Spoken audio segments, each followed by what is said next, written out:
heureux les pauvres en esprit, car le royaume des cieux est à eux. Heureux les affligés, car ils seront consolés. Heureux les débonnaires, car ils hériteront la terre. Heureux ceux qui ont faim et soif de la justice, car ils seront rassasiés. La source du bonheur, c'est le Seigneur Jésus et sa parole. Et le psaume que nous allons méditer rejoint cette vérité. Je l'ai intitulé, ce psaume 1, « Deux hommes, deux chemins, deux vies, deux destinées ». Parce que comme nous allons le voir dans ce psaume, la parole de Dieu nous présente la vie en deux options seulement. Soit vous êtes ce juste qui vit dans la joie de Dieu et qui porte du fruit, ou soit vous êtes cet injuste qui mène une vie qui va aboutir à la ruine et qui sera balayée en un instant. Il n'y a pas d'autre alternative possible, nous dit l'Écriture, pas d'autre vie possible, et toute la notion du bonheur est là dans ce carrefour entre ces deux hommes, ces deux vies, ces deux chemins et ces deux destinées. On lit ensemble ce texte, psaume 1, « Heureux l'homme, heureux l'homme ». Alors bien sûr, ici, il est question de l'homme, de l'humanité, heureux l'homme ou la femme, il est question de ce genre humain, heureux l'être humain, l'homme qui ne marche pas selon le conseil des méchants, qui ne s'arrête pas sur la voie des pécheurs et qui ne s'assied pas en compagnie des moqueurs, mais qui trouve son plaisir dans la loi de l'Éternel et qui la médite jour et nuit. Il est comme un arbre planté près d'un courant d'eau qui donne son fruit en sa saison et dont le feuillage ne se flétrit point. Tout ce qu'il fait lui réussit. Il n'en est pas ainsi des méchants. Ils sont comme la paille que le vent dissipe. C'est pourquoi les méchants ne résistent pas au jour du jugement, ni les pécheurs dans l'assemblée des justes, car l'Éternel connaît la voie des justes et la voie des pécheurs mène à la ruine. Et nous pouvons dire Amen tous ensemble. Amen. Alors il y a beaucoup de choses à dire sur ce psaume, vous vous en doutez. Premièrement, notons que c'est le tout premier psaume de ce grand livre, qu'est le livre des psaumes, livre magnifique que nous méditons ensemble depuis plusieurs semaines. Et le fait qu'il soit premier dans cette liste de 150 psaumes n'est pas anodin, vous vous en doutez. Il fonctionne, ce psaume, comme une introduction à tout ce message de la Bible, et nous y voyons là, comme je le disais tout à l'heure, l'humanité divisée en deux camps. Ceux qui lui appartiennent au Seigneur, les justes, déclarés justes en vertu de leur foi, portant du fruit à sa gloire, comme un arbre planté près d'un courant d'eau, et puis ceux qui ne lui appartiennent pas, qui vivent leur vie au gré de leurs envies, de leurs propres conseils, de leur propre chemin, de leur propre cheminement, qui est dangereux puisqu'il mène à la ruine. Et voilà pourquoi j'ai intitulé ce message « Deux hommes, deux types d'hommes, deux chemins, deux vies, deux types de vie, de destinée ou destination ». Deuxièmement, ce psaume, il faut souligner qu'il n'a pas d'auteur identifié. On ne sait pas si c'est David qui l'a composé, est-ce Salomon, est-ce Moïse, les fils de Corée, Asaph, on ne sait pas.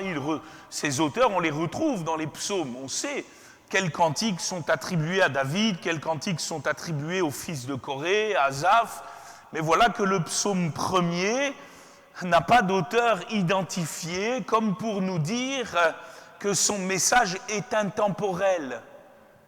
C'est un message éternel qui concerne tous les hommes, quels qu'ils soient, là où ils se trouvent, et quelle que soit l'époque dans laquelle ils vivent, que vous soyez un homme du 1er siècle, un homme du 21e siècle, que vous soyez dans l'hémisphère nord ou dans l'hémisphère sud, que vous soyez de telle ou telle origine, que vous soyez riche ou pauvre, peu importe, le message que ce psaume contient, c'est le message de Dieu. Voilà qui est l'auteur de ce psaume, c'est l'Esprit de Dieu. Et l'Esprit de Dieu nous parle d'une manière très claire dans ce psaume. Troisièmement, ce psaume, il est important parce qu'il nous pose des questions d'orientation, si je peux m'exprimer ainsi. Comment s'oriente notre existence ici-bas? En fonction de Dieu, de sa loi, ou en fonction des hommes et de leurs conseils? Dans quelle direction voyageons-nous? Vers l'assemblée des justes parvenus à la perfection ou vers la ruine? Comment vivons-nous la vie que Dieu nous a donnée? Comme un arbre planté près d'un courant d'eau qui porte du fruit en chaque saison, dont le feuillage ne cesse d'être fort, il ne se flétrit point, ou comme de la paille qui n'est bon qu'à être jetée au feu ou à s'envoler quand le vent souffle dessus? Quel chemin empruntons-nous sur cette terre polluée par le péché? Selon le conseil des méchants ou selon la parole de Dieu? Voyez-vous, ce sont des questions d'orientation. Et le tout premier psaume, finalement, il est comme une boussole. Il nous oriente dans cette vie, dans la vie que, finalement, nous choisissons de vivre. Et les réponses que nous allons apporter personnellement, individuellement à toutes ces questions vont déterminer la qualité de notre vie ici-bas et la destinée de notre éternité. Voilà pourquoi, quatrièmement, ce psaume est important, parce qu'il est, on le dit ainsi, didactique. C'est un psaume qui nous enseigne, qui nous instruit. Vous avez remarqué que ce n'est pas un psaume de louange à proprement dit. Ce n'est pas un psaume de célébration, c'est encore une fois un psaume de sagesse, un psaume d'instruction. Ce psaume veut nous enseigner la marche à suivre, la voie sur laquelle cheminer. Il se veut être une alerte constante et un avertissement régulier sur la manière que nous choisissons de vivre ici-bas. Parce que finalement, je remarque avec vous que ici, l'auteur de ce psaume n'essaye pas de nous expliquer la vie. Il ne nous parle pas du pourquoi, du comment. Il nous propulse directement sur les choix que nous faisons au quotidien et les décisions que nous prenons et qui vont déterminer notre destinée finale. Comme le dira quelqu'un, le psaume 1 nous présente deux plans de navigation possibles dont la finalité est complètement différente et surtout, écrit-il, il nous offre une checklist très claire pour calibrer notre orientation de vie. C'est une boussole, c'est un plan de navigation. Et j'aimerais qu'on puisse le voir ensemble tranquillement maintenant. Et pour ce faire, dans le premier point, je vous propose d'aller à la fin de ce psaume. Verset 5, il est écrit « C'est pourquoi les méchants ne résistent pas au jour du jugement, ni les pécheurs dans l'assemblée des justes, car l'Éternel connaît la voie des justes et la voie des pécheurs mène à la ruine. » Ce psaume nous présente la finalité de tout homme, la fin. Quand on parle d'orientation, on parle finalement de destination. On ne s'oriente pas sans une destination. Et la Bible est très claire en la matière. Et je pourrais dire Jésus d'autant plus dans son message, dans les évangiles. Jésus va parler d'un côté du ciel, du paradis, de la demeure de Dieu, de la gloire divine, de la présence éternelle, sa présence éternelle. Il dira, je vous ai préparé une place, parce que je veux que là où je suis, vous y soyez aussi. Et c'est très clair, il y a l'endroit, le lieu où Jésus réside, parce qu'il est vivant au siècle des siècles. Et puis de l'autre côté, Jésus va nous parler aussi de la ruine, de la même manière que ce psaume, ou du feu éternel, de la géhenne, du tourment, des ténèbres ou de la séparation d'avec Dieu. Il dira, je cite ce texte de Matthieu 7, 13 et 14, « Entrez par la porte étroite, car large est la porte, spacieux le chemin qui mène à la perdition, et il y en a beaucoup qui entrent par là. Mais étroite est la porte, resserré le chemin qui mène à la vie, et il y en a peu qui les trouvent. » La vie, la mort, la gloire, la ruine, le repos, la détresse, l'éternité, l'angoisse. Et finalement, le psaume 1 nous dit que le choix nous appartient. Les deux options sont là. Les deux chemins sont là. Mais le choix nous appartient. Jésus et le psalmiste sont donc d'accord. Ils parlent des mêmes choses. Ils appuient sur la vérité essentielle de la Bible, de la parole de Dieu, que ici-bas, il n'y a pas 100 000 chemins, il n'y en a que deux. Il n'y a pas 100 000 options, il n'y en a que deux. Il n'y a pas 100 000 destinations, il n'y en a que deux. Il n'y a pas 100 000 destinées, il n'y en a que deux. Soit vous allez vivre avec le Seigneur, soit vous allez vivre sans lui. Et le choix vous appartient. Alors je dirais non, il n'y a pas de réincarnation après la mort. Non, il n'y a pas de purgatoire ou de limbe ou je ne sais quel encore lieu secondaire. Non, il n'y a pas de trou noir ou une espèce d'absorption dans le néant. Non, il n'y a pas d'absorption non plus dans un espèce de nirvana. Tout ça, ce sont des fabulations des hommes, des élucubrations des hommes. La Bible parle seulement d'un lieu de tourment et d'un lieu de félicité. Et le chemin que nous allons emprunter va nous amener soit vers l'un ou soit vers l'autre. Finalement, avec le Seigneur, c'est simple. La vie est simple. J'ai mis devant toi la mort et la vie. Choisis la vie afin que tu vives. Et entre ces deux destinées, entre ces deux destinations, nous notons dans le psaume 1er qu'il est question du jugement. Il y a une vérité que le psalmiste met en avant, qui est la vérité du jugement. Il dit, c'est pourquoi les méchants ne résistent pas au jour du jugement. Sous-entendu que le jugement va nous concerner toutes et tous d'une manière ou d'une autre. D'ailleurs, c'est ce que confirme aussi le Nouveau Testament. Je vous cite quelques textes. Jésus dit dans Matthieu 12, 36, « Je vous le dis, au jour du jugement, les hommes rendront compte de toute parole vaine qu'ils ont proférée. » Dans Hébreux, au chapitre 6, versets 1er et 2, l'auteur, inspiré par le Saint-Esprit, dira « C'est pourquoi, laissant les éléments de la parole de Christ, tendons à ce qui est parfait, sans poser de nouveau le fondement du renoncement aux œuvres mortes, de la foi en Dieu, de la doctrine des baptêmes, de l'imposition des mains, de la résurrection des morts et du jugement éternel. »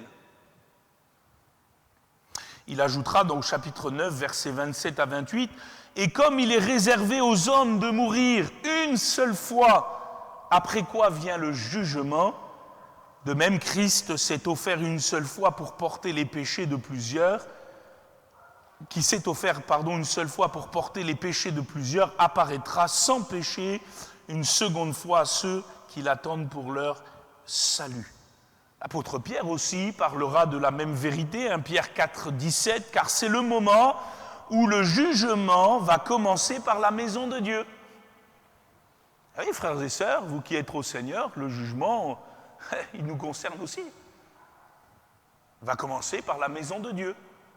Or, si c'est par nous qu'il commence, quelle sera la fin de ceux qui n'obéissent pas à l'évangile de Dieu? Paul le dira aussi, comme quoi tous les auteurs du Nouveau Testament, de Jésus, en passant par l'auteur de l'Épître aux Hébreux, par Pierre ou par Paul, s'accordent, il y a une unité. Romains 14, 10, Paul dit « Nous comparaîtrons tous devant le tribunal de Dieu ». Et dans 2 Corinthiens 5, 10, il ajoutera « Car il nous faut tous comparaître devant le tribunal de Christ, afin que chacun reçoive selon le bien ou le mal qu'il aura fait, étant dans son corps. » Alors, je n'entre pas dans les détails ce soir, ce n'est pas mes propos, et bien que le tribunal de Christ soit différent du trône du jugement dernier, que les choses ne se passeront pas de la même manière pour les justes et les injustes, il est néanmoins clair qu'un jugement, une comparution devant Dieu, d'une manière ou d'une autre, est pour tous les hommes. Philippe comparaîtra devant le Seigneur demain. Non pas pour son salut, pour nous qui croyons, parce que nous ne sommes plus jugés, mais nous comparaîtrons selon aussi le jugement du Maître, pour que chacun reçoive selon le bien ou le mal qu'il aura fait étant dans son corps. Et je note qu'il n'y a pas d'arrangement possible dans la Bible devant le jugement de Dieu. Personne ne pourra s'arranger avec Dieu. Il n'y a pas de deuxième chance, comme l'annoncent certains. Il n'y a pas de période de grâce supplémentaire. Non, Dieu ne renverra pas sur terre certains, comme on le voit parfois dans les films, en disant qu'il veut bien lui accorder une seconde chance pour essayer de se rattraper avant un deuxième jugement. Il n'y a pas de rattrapage. Vous savez, ça c'est au bac. Quand on rate le bac, enfin de quelques points, on a une session de rattrapage. Il n'y a pas de rattrapage d'après la parole de Dieu quant au jugement.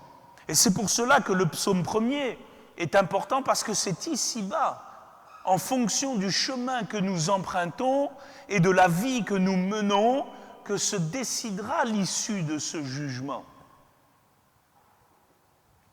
Tout cela nous amène finalement à un deuxième point important dans ce psaume. Mais alors, comment vivre la vie de justice qui plaît à Dieu, pour échapper à une sanction terrible, pour échapper à un jugement terrible, ce jugement des méchants. C'est pourquoi les méchants ne résistent pas au jour de jugement. Alors comment moi je peux tenir au jour du jugement en menant une vie de juste? Et comment la vivre? Qu'est-ce que le psaume 1er nous enseigne sur cette vie du juste, de cette assemblée des justes, parvenus à la perfection, comme le dit le Nouveau Testament? Et c'est ici que va entrer en jeu, dans ce psaume, la distinction entre l'homme heureux, l'homme béni de Dieu, littéralement, et celui qui ne l'est pas. Entre le juste, l'injuste, l'homme pieux, le méchant. Et vous avez remarqué, certainement, peut-être on peut le voir ensemble rapidement, que les mots sont très forts dans la bouche ou sous la plume, si je peux m'exprimer ainsi, du psalmiste. Il est question de l'homme heureux, il est question du juste d'un côté, et puis de l'autre côté, il est question du méchant, du pécheur et du moqueur. Heureux l'homme qui ne marche pas selon le conseil des méchants, qui ne s'arrête pas sur le chemin des pécheurs et qui ne s'assied pas sur le banc des moqueurs. Et j'ai remarqué quelque chose dans le texte, c'est que ces trois mots décrivent finalement la même personne. Celui qui vit une vie d'impiété. C'est un méchant, c'est un pécheur, c'est un moqueur. Et les mots sont forts. Il n'y a pas de distinction entre ces trois termes. Ils désignent la même personne, quel que soit son origine, son parcours, son pédigré, ses échecs, ses réussites, ses talents, ses richesses, ses distinctions personnelles, et je ne sais en quoi encore. Celui qui n'est pas réconcilié avec Dieu, celui qui ne mène pas une vie de justice selon Dieu, est un pécheur, est un moqueur, est un méchant. Pourquoi ? Parce que le pécheur refuse d'obéir à Dieu. Il se moque donc des commandements de Dieu. Et il est donc méchant dans le sens qu'il est mauvais, corrompu, perdu, déchu. Alors comment vivre cette vie du juste qui plaît à Dieu ? Et le psalmiste, dans ce psaume 1er, il est encore très clair, dans la foi et dans l'obéissance. Puisque nous lisons « Heureux l'homme qui ne marche pas selon le conseil des méchants », verset 1er, qui ne s'arrête pas sur la voie des pécheurs, qui ne s'assied pas en compagnie des moqueurs, mais qui trouve son plaisir dans la loi de l'Éternel et qui la médite jour et nuit. Alors, excusez-moi, mais si cet homme trouve son plaisir dans la loi de l'Éternel, il trouve d'abord et avant tout, c'est sous-entendu et la palisse n'aurait pas fait mieux, il trouve d'abord et avant tout son plaisir dans le Dieu de la loi, en Dieu lui-même. Je ne peux pas me délecter de la parole de Dieu si je n'aime pas le Dieu qui a donné ces paroles-là. Et nous avons donc cette justification par la foi qui est sous-entendue dans ce texte. Mais un plaisir dans la loi de l'Éternel qui l'amène aussi à une pratique et une obéissance qui plaît à Dieu. D'ailleurs, je remarque que dans ce texte, l'homme heureux ou l'homme béni, l'homme juste, il s'abstient de certaines choses. Il ne marche pas selon le conseil des méchants, il ne s'arrête pas sur le chemin des pécheurs, il ne s'assied pas en compagnie des moqueurs. Et vous notez la dégradation d'une vie sans Dieu. D'abord, on marche selon des conseils, je pense à nos jeunes, ils marchent souvent avec l'influence. Puis malheureusement, quand ils commencent à se laisser happer par le monde et ne plus seulement marcher selon des influences, ils finissent par suivre la même voie que les autres. Puis quand on finit par suivre la même voie que les autres, on finit par manger avec les autres et s'asseoir avec les autres, et puis vivre comme les autres. Et tout cela mène à la ruine, dit l'Écriture. Mais regardez bien, dans le psaume 1er, il y a d'abord et avant tout une connexion entre ce qu'on appelle la dévotion, d'un côté la foi, et de l'autre côté la destinée. C'est parce que le juste prend plaisir en Dieu, en sa loi, et qu'il la médite jour et nuit pour la pratiquer, qu'il est heureux et qu'il va finir, alléluia, dans la vie éternelle. Et donc nous retrouvons là cette merveilleuse justification par la foi. Et nous l'avons chanté, la foi, qui nous permet de nous emparer du Seigneur, de sa grâce, de ses dons, la foi dans l'œuvre de Jésus-Christ. Parce que pour aimer le Seigneur au point de chérir sa parole, il faut qu'il y ait eu une œuvre du Saint-Esprit dans le cœur de quelqu'un. Parce que moi, si je donne ce livre aux incroyants, à ceux qui sont dans le monde, s'il n'y a pas une œuvre du Saint-Esprit, ils ne vont pas trouver plaisir dans ce livre-là. Ils vont trouver plaisir dans le magazine Gala, Voici, Marianne, je ne sais quel encore quotidien qui peut exister sur les salles d'attente des dentistes. Mais ils vont trouver leur plaisir dans le magazine L'Équipe, mais pas dans la loi de l'Éternel. Il faut qu'il y ait une œuvre du Saint-Esprit. Et quand cette œuvre, elle est faite, et quand cette personne s'attache au Seigneur, il y a un déclenchement glorieux d'un appétit pour la parole de Dieu. Alléluia. Et comment sait-on que quelqu'un a été justifié par la foi ? Souvent parce que la parole de Dieu devient sa nourriture. Et on sent qu'une œuvre du Saint-Esprit s'est faite dans son cœur. Voilà pourquoi le psalmiste, dans la fin de ce psaume 1er, dit « L'Éternel connaît la voie des justes ». Ça vient de Dieu. L'Éternel connaît, sous-entendu, considère, garde, préserve, maintient. Dieu voit nos cœurs, Dieu sonde nos cœurs, et c'est lui qui fait cette œuvre-là.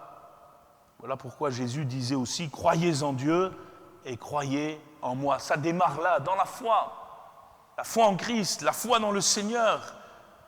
Mais cette foi, je remarque dans le psaume 1er, cette foi du salut, cette foi qui sauve et qui se manifeste par un amour pour le Seigneur, un amour pour sa parole, un amour pour son œuvre, elle n'est pas non plus sans obéissance. Elle n'est pas sans une pratique des préceptes de Dieu. Parce que la foi sans l'obéissance n'existe pas. Tout au plus, ce sont de belles croyances. Mais la foi qui sauve, c'est la foi aussi qui contient l'obéissance. L'obéissance à la parole dont justement nous nous délectons. C'est ce que dira d'ailleurs le psalmiste dans ce long psaume 119. Ô Seigneur, que j'aime tes préceptes, j'aime ta loi, j'aime les mettre en pratique, sous-entendu, j'aime y obéir. Et voilà ce qui me sauve. C'est ce que Jésus disait aussi dans cette vérité de Matthieu chapitre 7, versets 21 à 29. Vous connaissez ce texte. Jésus, notez bien, c'est Jésus, c'est le Maître qui parle. Ceux qui me disent « Seigneur, Seigneur » n'entreront pas tous dans le royaume des cieux. Il y a plein de gens qui disent aimer le Seigneur, mais qui n'ont pas une vie de justice, qui ne pratiquent pas la justice. Et le Seigneur dit, mais tous ceux-là, ils n'entreront pas dans le royaume des cieux. Mais celui-là seul qui fait la volonté de Dieu, la volonté de mon Père qui est dans les cieux. Plusieurs me diront en ce jour-là, Seigneur, Seigneur, n'avons-nous pas prophétisé par ton nom? N'avons-nous pas chassé des démons par ton nom? N'avons-nous pas fait beaucoup de miracles par ton nom? Alors je leur dirai ouvertement, je ne vous ai jamais connu, retirez-vous de moi, vous qui commettez l'iniquité. Malheureusement, il y avait beaucoup de choses dans la bouche. Seigneur, Seigneur, en ton nom, fais ta parole. Mais il y avait malheureusement une pratique du péché qui était toujours là. Et on comprend bien par les paroles de Jésus, du psalmiste, de l'Écriture, que la foi qui sauve, la foi du salut, la foi de la régénération, la foi de la vie éternelle, la foi de l'éternité, elle contient l'obéissance. Et Jésus va donner une parabole pour qu'on le comprenne bien. Il dira, c'est pourquoi quiconque entend ces paroles que je dis et les met en pratique sera semblable à un homme prudent qui a bâti sa maison sur le roc. La pluie est tombée, les torrents sont venus, les vents ont soufflé, se sont jetés contre cette maison. Elle n'est point tombée parce qu'elle était fondée sur le roc. Mais quiconque entend ces paroles que je dis et ne les met pas en pratique, sous-entendu qu'il y a le danger, oui, d'entendre les paroles de Jésus, de les connaître, mais de jamais les mettre en pratique. Et Jésus dit, à partir de là, c'est terrible, parce que cet homme, il est semblable à un homme qui a bâti sa maison sur le sable. La pluie est tombée, les torrents sont venus, les vents ont soufflé, ont battu cette maison et elle est tombée, et ça ruine. Et il emploie le même mot que le psaume 1, la ruine. C'est terrible.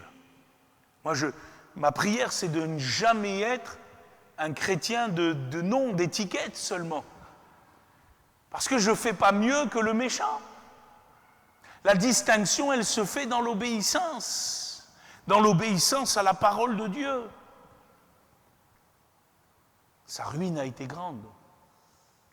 Alors j'aimerais nous rappeler à chacun d'entre nous, peut-être si vous écoutez l'Évangile pour là ou les premières fois, ou si vous l'entendez depuis des décennies pour certains, que la pratique de la foi n'est pas optionnelle pour le salut. L'homme heureux ou l'homme béni de Dieu, puisque littéralement c'est cela, c'est l'homme qui pratique sa foi dans l'obéissance à la parole de Dieu qu'il chérit. Il n'est pas l'homme des dires seulement, il est l'homme de l'agir. Il concrétise sa piété. Voilà le juste. Voilà la vie de justice. Et comme l'a dit quelqu'un, le psaume 1, en la matière, il ne permet pas d'ambiguïté, il est très clair. Et les prophètes qui ont suivi les psalmistes vont aussi reprendre cette vérité. Je vous cite simplement 2 textes. Ézéchiel se fera le porte-parole de Dieu en disant, dans Ézéchiel 18, versets 4 à 9, « Voici, toutes les âmes sont à moi, l'âme du Fils comme l'âme du Père, l'une et l'autre sont à moi, l'âme qui pêche, c'est celle qui mourra. L'homme qui est juste, qui pratique la droiture et la justice, je saute quelques lignes, qui détourne sa main de l'iniquité et juge selon la vérité entre un homme et un autre, qui suit mes lois et observe mes ordonnances en agissant avec fidélité, celui-là est juste. Il vivra, dit le Seigneur, l'Éternel. Et vous connaissez ce que le prophète Michée dira dans Michée chapitre 6, verset 8, « On t'a fait connaître, ô homme, ce qui est bien, ce que l'Éternel demande de toi. » Écoutez bien, ça c'est important, ce que l'Éternel demande de toi. Parce que souvent, nous on regarde toujours les autres. Qu'est-ce que Dieu demande à l'autre? Non, ce que l'Éternel demande de toi, c'est que tu pratiques la justice, que tu aimes la miséricorde et que tu marches humblement avec ton Dieu.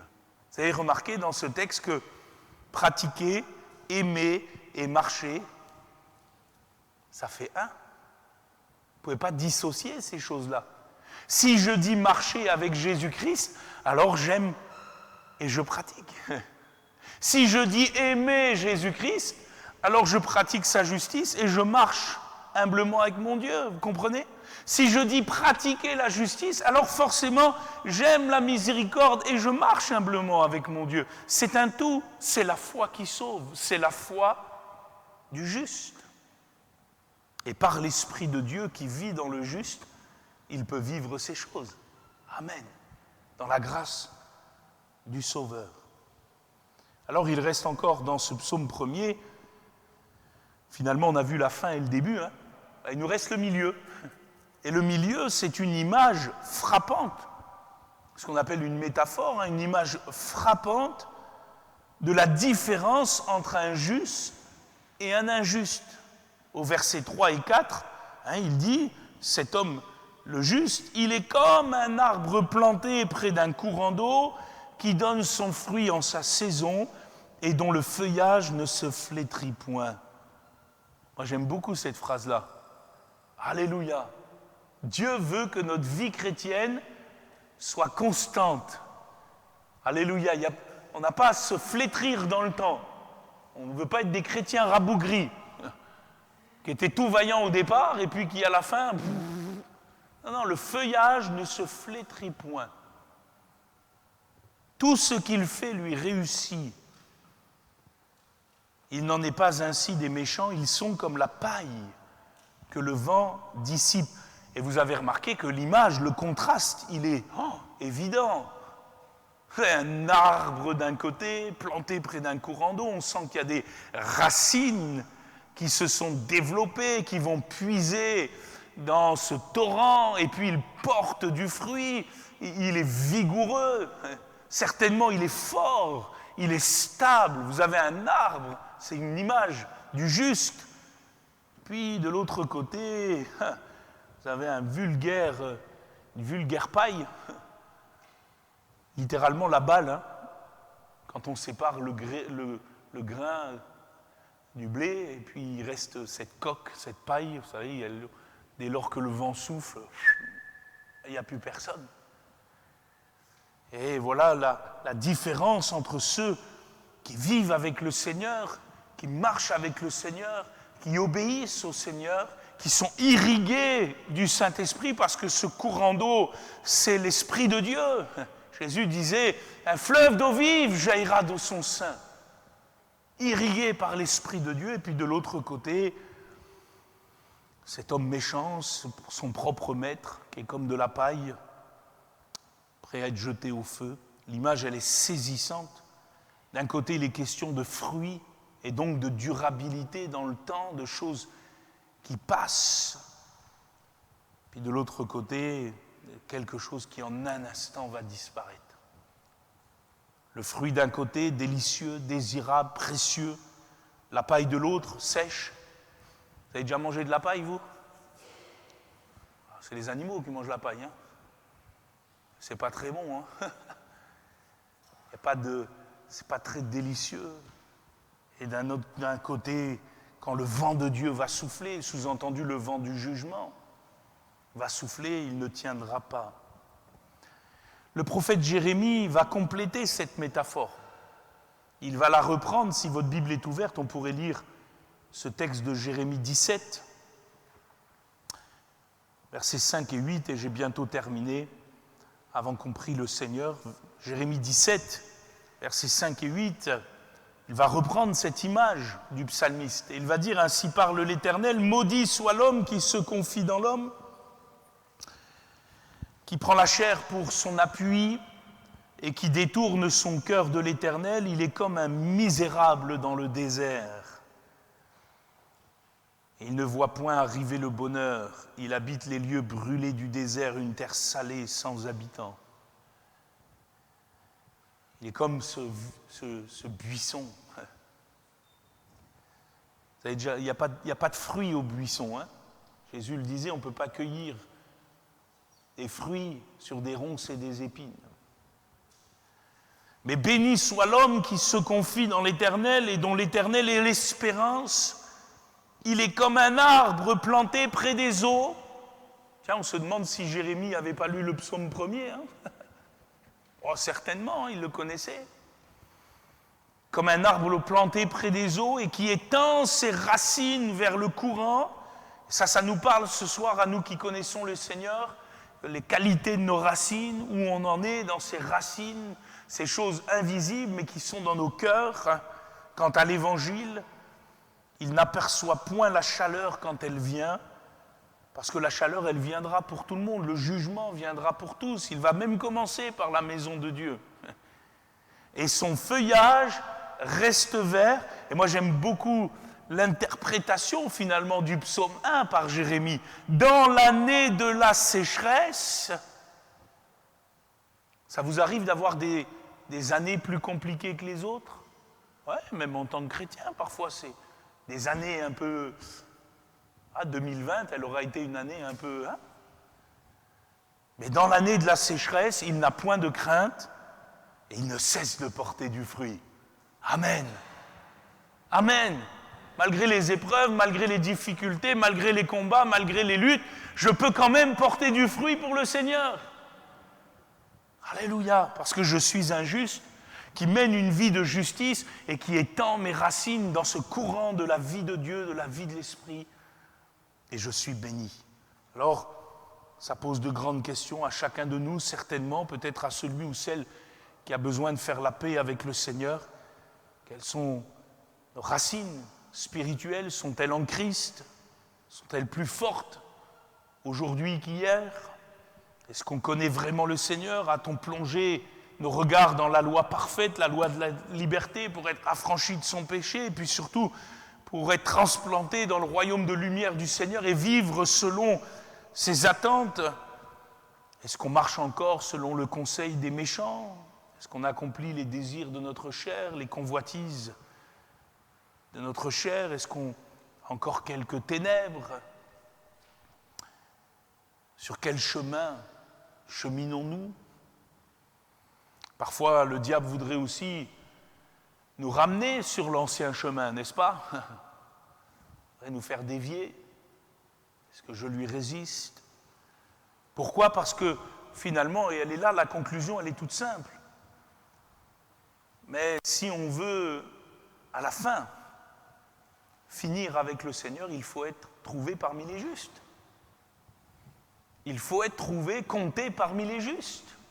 Comme Abraham, il crut, nous dit l'Écriture, et cela lui fut imputé à justice, au point que l'on disait Abraham le juste.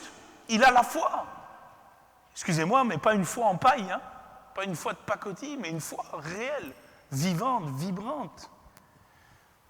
Une foi obéissante, une foi qui marche avec Christ sur le chemin. Et tout cela, nous dit le psalmiste, va procurer le bonheur. C'est ça qui va nous amener à la félicité de Dieu. Quand j'étais petit, dans les assemblées, on chantait ce cantique, je ne sais pas si on le chante ici. Si tu veux le bonheur, le vrai bonheur, laisse entrer Jésus dans ton cœur. Tes péchés, il efface. Il te fera la grâce de transformer ton être entier pour régner sur ton cœur. Oh, si tu veux le bonheur, le vrai bonheur, laisse entrer Jésus dans ton cœur. Puis il y avait un deuxième couplet qui dit ceci: à ton Sauveur divin, ô viens enfin, viens saisir sa puissante main, tu trouveras la vie, la douceur infinie de son amour qui, chaque jour, luira sur ton chemin. À ton Sauveur divin, ô viens enfin, viens saisir sa puissante main. Et les paroles de ce cantique sont toujours vraies pour nous aujourd'hui. Si nous voulons le bonheur, il faut que Jésus règne dans nos cœurs, et puis il faut que nous marchions comme des justes justifiés par la foi. Et cela est possible pour quelqu'un au milieu de nous. Quelqu'un peut devenir injuste ce soir par la foi. Amen. Après avoir peut-être mené une vie de péché selon le conseil des méchants, selon la voie des pécheurs. Vous pouvez vous détourner de ces choses. Vous pouvez transplanter aujourd'hui. Il peut y avoir une modification génétique, excusez-moi l'image. Vous pouvez passer de la paille à l'arbre planté près d'un courant d'eau. Transplanté dans le royaume de Dieu par la puissance de Jésus-Christ. Et pour cela, il faut quitter le chemin large et spacieux qui mène à la ruine. Il faut quitter le banc des moqueurs. Il faut quitter la voie des pécheurs. Et puis, il faut venir à Jésus-Christ. Aimer le Seigneur. Suivre le Seigneur. Et je dirais aussi en conclusion à nous tous qui sommes déjà devenus une nouvelle plante avec le Seigneur, à nous tous qui sommes plantés près du courant d'eau de l'Esprit, frères et sœurs, il nous faut continuer à porter du fruit en chaque saison. Même dans l'année de la sécheresse, peut-être c'est difficile en ce moment, peut-être les choses ne se sont pas passées comme tu le souhaitais. Il y a eu une année de sécheresse à plusieurs niveaux. Mais mon frère, ma sœur, si tu es un arbre planté près du courant d'eau, tu peux néanmoins continuer à porter du fruit. Ton feuillage peut rester vert par la grâce de Dieu. Amen. Tu peux être renouvelé dans l'esprit. Tu peux continuer à plaire au Seigneur. Oui, c'est certain qu'il faut se battre pour ça, dans la foi. Et Jésus a dit, ce sont les vainqueurs, les violents qui s'emparent du royaume de Dieu. Et dans l'année de la sécheresse, tu peux t'emparer néanmoins de la grâce de Dieu. Amen. Ce qui est extraordinaire, c'est que le torrent de l'Esprit, il ne s'assèche jamais, même dans l'année de la sécheresse. Si le torrent où Élie avait été nourri par les corbeaux s'est asséché, le torrent de l'Esprit de Dieu, lui, ne cesse de couler. Alléluia.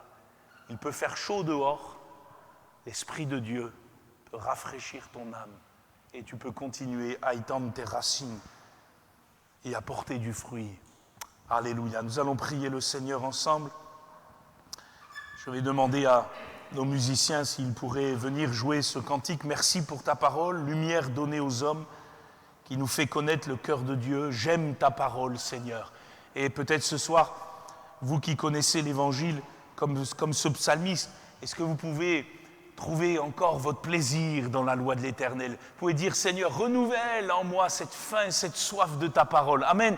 Et trouvez toujours plaisir en la loi de l'Éternel.